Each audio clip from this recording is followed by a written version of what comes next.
Hello student, आज हम सीखने जा रहे हैं कि कैसे हमें साइंस को इंटरेस्टिंग वे में पढ़ना चाहिए, कैसे हम साइंस को पढ़ें कि हमें मार्क्स ज़्यादा आ सके, कैसे हम साइंस को पढ़ें कि हम उसको और ज़्यादा इंटरेस्टिंग वे में उस सब्जेक्ट के बारे में ज़्यादा जान सकें। सो इस वीडियो का मकसद ही यही है बेटा कि तुम्हें साइंस में इंटरेस्ट जगा के किस तरह से हम अपने सब्जेक्ट को बेटर बना सकते हैं, उसमें मार्क्स स्कोर कर सकते हैं, उससे अपना एम्बिशन को चूज़ कर सकते हैं, अपना एम को चूज़ कर सकते हैं। ठीक है, just 5 points. Okay, no differentiation between students. दूसरा है सब्जेक्ट ऐसे इज इजी।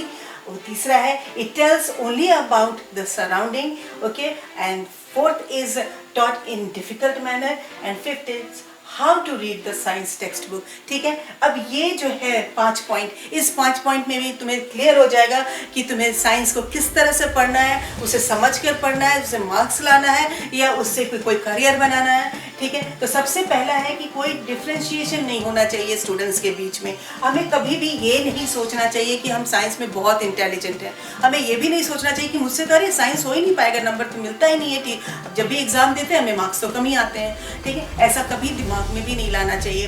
ओके, साइंस का एक्चुअली प्रॉब्लम क्या होता है कि जब आप छोटे होते हो स्टार्ट हो जाता है हिंदी, इंग्लिश और मैथ्स। ठीक है, हिंदी में सिखाया जाता है अक्षर ऐसे लिखा जाता है, इंग्लिश में सिखाया जाता है कि अल्फ़ाबेट्स ऐसे होता है, मैथ्स में सिखाया जाता है 1 2 3 4 क्या होता है। लेकिन साइंस में ऐसा कुछ भी नहीं है कि कुछ बताया जाता है कि क्या है ये।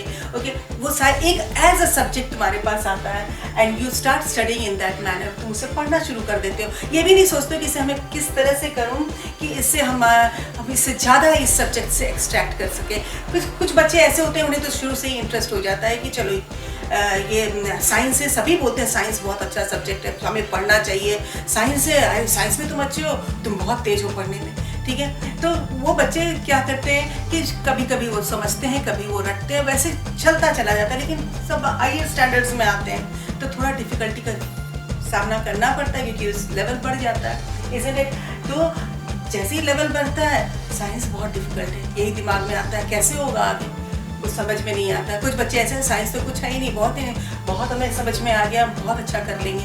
लेकिन ऐसा भी नहीं है, साइंस लगे रहना है, सोचना है, क्यूरियस रहना है। ठीक है, तो ये सब्जेक्ट जो है ये डिफ़िकल्ट नहीं है, ये सब्जेक्ट ईजी है। लेकिन किस तरह से आप उसे पढ़ रहे हो वो उसे ईजी या डिफ़िकल्ट बनाता है। अगर जैसे आपको पढ़ने के लिए दिया गया साइंस, ठीक है, कोई चैप्टर चल रहा है, फोटोसिंथेसिस चल रहा है। ठीक है, तो जब फोटोसिंथेसिस के बारे में बताया जा रहा है, आपके ब्रेन में वो पिक्चर आना चाहिए, उस ग्रीन प्लांट का पिक्चर आना चाहिए, ग्रीन लीफ का पिक्चर आना चाहिए, कैसे हो रहा है। ठीक है, प्लांट्स, हम कहते हैं प्लांट्स भी रेस्पायर करता है, हम भी करते हैं, मीन्स वो भी सांस लेता है, हम भी सांस लेते हैं, कैसे हो रहा है। तो ऐसा नहीं कि रट रहे हैं कि नहीं वो ले रहा है ऑक्सीजन, जा रहा है ऑक्सीडाइज कर रहा है, ऐसा नहीं। सो उसको अपने इमेजिनेशन में, विथ योर इमेजिनेशन पावर उसको लाओ कि कैसे एक्चुअली वो हो कैसे रहा है, क्यूरियोसिटी लाओ। ठीक है, जैसे फैन चल रहा है, फैन जैसे ही बंद है तो स्टिल हो जा रहा है, जैसे ही फैन चल रहा है पूरा आपको ठंडा लगना शुरू हो जाता है। क्यों? क्योंकि स्पीड वहाँ पर बढ़ जाती है एयर की।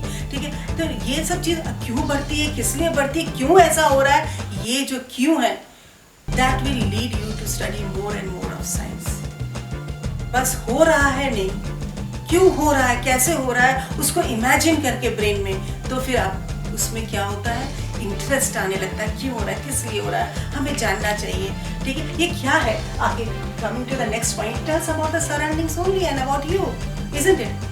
वो बस तुम्हारे बारे में बताता है, सराउंडिंग के बारे में बताता है। अगर ये इस चीज़ के बारे में बताता तो ज़्यादा तो बहुत कुछ तो नहीं बता रहा है। लेकिन हाँ, साइंस की वजह से ही आज हम इतना लग्जरियस वे में रहते हैं, इतना सारा टेक्निक्स आ गए हैं, मॉडर्न टेक्निक्स आ गए जिससे हमारी लाइफ भी आसान हो गई है। आखिर ऐसा क्या होता गया, क्या क्यों होता है, किस लिए होता है, कैसे इसे और इम्प्रूव कर सकते हैं, यही तो साइंस है। अगर आप इसी चीज़ को लेके ब्रेन में चल रहे हो, इमेजिन कर रहे हो हर एक चीज़ को बहुत शिद्दत से, तो नेचुरली उसमें तो इतना इंटरेस्ट हो जाएगा that no one can stop you in doing anything. ठीक है, लेकिन हाँ, ये हो ही नहीं पा रहा है। कुछ बच्चे कह रहे हैं नहीं मैम इससे तो नहीं होगा, कैसे हो सकता है मैम, कैसे सोच सकते हैं। तो फिर वहाँ पर आ जाती है प्रॉब्लम। अगर उस चीज़ में इंटरेस्ट नहीं आ रहा है कि किस लिए हो रहा है, क्यों हो रहा है, वो नहीं ज़्यादा वर्क कर रहा है ब्रेन में आपके, तब वहाँ पे दिक्कत आती है। लेकिन तब भी कोई दिक्कत की बात नहीं, अगर मार्क्स स्कोर करना है तो साइंस में मार्क्स स्कोर करना डिफ़िकल्ट चीज़ नहीं है। लेकिन हाँ, टेकिंग साइंस वेरी इफेक्टिवली, ठीक है, तो उसके लिए क्यूरियोसिटी, सोचना, इमेजिनेशन इज मस्ट। ओके, अब तो जब फोर्थ पॉइंट पे जाते हैं कि टॉट इन डिफिकल्ट मैनर। ठीक है, टीचर्स आपको पढ़ाते हैं, टीचर्स एक्चुअली का क्या है, वो पढ़े हुए हैं, वो उस टॉपिक के बारे में अच्छे से जानते हैं, इसलिए जब वो पढ़ाते हैं वो फ्लो में पढ़ाते हैं, और जब वो फ्लो में पढ़ाते हैं आपको लगता है कि वो बहुत डिफिकल्ट वे में पढ़ाया है, आपको समझ में नहीं आ रहा, आप पैनिक हो जाते हो।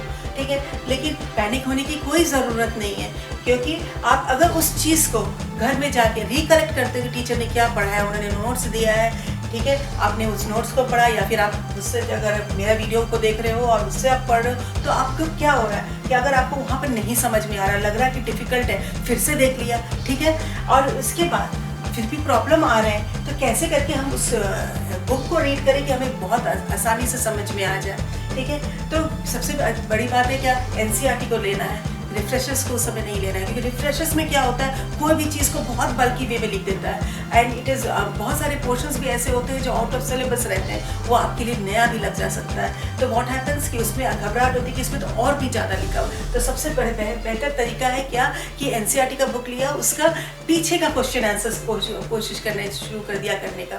ठीक है, उस टॉपिक का जो टीचर ने पढ़ाया।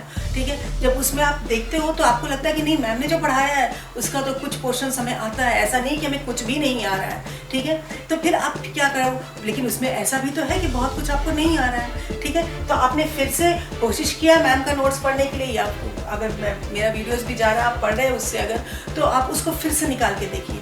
ठीक है, उसके बाद आप क्या करो कि उसको भी समझने के बाद भी फिर भी आपको डाउट हो रहा है कि नहीं, मुझे नहीं आ रहा है, तो इतना आसान तो नहीं कि आ जाएगा।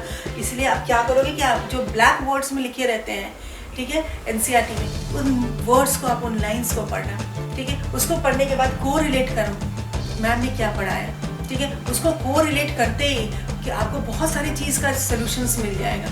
ठीक है, इसके बाद जो बचा थोड़ा सा पोर्शन रहता है, जो पूरा चैप्टर को आप रीड कर लो एक बार रीड कर लेने से चैप्टर का फ्लो समझ में आ जाता है, क्या टीचर समझा रही थी। अब आप 90% के अराउंड आप समझ जाओगे कि क्या वो पढ़ा रही थी, क्या है ये, लेकिन फिर भी कुछ पोर्शंस रह जाते हैं। अब यहाँ पर क्या करना है आपको कि अपने तरीके से नोट्स बनाओ, जहाँ लग रहा है कि नहीं यहाँ मेरा छोटा जा रहा है, यहाँ मैम ने कुछ बताया था जो कि मुझे ये बुक से समझ में नहीं आ रहा है, वहाँ पर फटाफट आप क्या करना है, आपको लिख देना है। ठीक है, तो इस तरीके से अगर एक ही चीज़ को आप बेहतर वे में 2 या 3 स्टेप्स में आप देखते चले जाओगे, करते चले जाओगे। ठीक है, टीचर से पढ़ रहे हो तो टीचर से क्लास में पूछो। ठीक है, तो अगर कोई भी डाउट हो रहा है, मेरा वीडियो है, अगर वीडियो को नहीं समझ में आ रहा उसको फिर से देख लिया। ठीक है, और फिर उससे क्वेश्चन चाहा तो पूछ लिया। ठीक है, इससे जो आपको समझने का जो चैप्टर का तरीका है वो आ जाएगा, और नेचुरली वो चैप्टर आपको समझ में आ जाएगा, वो टॉपिक आपको समझ में आ जाएगा, and you will start studying science. At least कुछ नहीं तो अगर दिमाग से अपना इमेजिन नहीं कर रहे हो, उससे नहीं क्यूरियोसिटी आ रहा है, उससे समझ नहीं पा रहे हो उस लेवल तक, इतना करने पर तो बेटा याद हो जाता है सब। ठीक है, तो साइंस ऐसा नहीं है कि साइंस काफ़ी डिफ़िकल्ट है और वो हो ही नहीं सकता। इस वीडियो से इतना तो समझ में आ गया होगा कि वो डिफ़िकल्ट नहीं है, एक ही चीज़ है, क्यूरियोसिटी, इमेजिनेशन, डिटर्मिनेशन। और अगर ये सब नहीं है तो only studying step by step, again studying step by step, को relating the things you will get. ठीक है, और नोट्स बनाने की जो चीज़ है जो मैंने बताया आपको कि लास्ट में आप जब पढ़ लेते हो चैप्टर नोट्स बनाओ, इसके बारे में मैं नेक्स्ट वीडियो में बताऊँ। Good day, take care.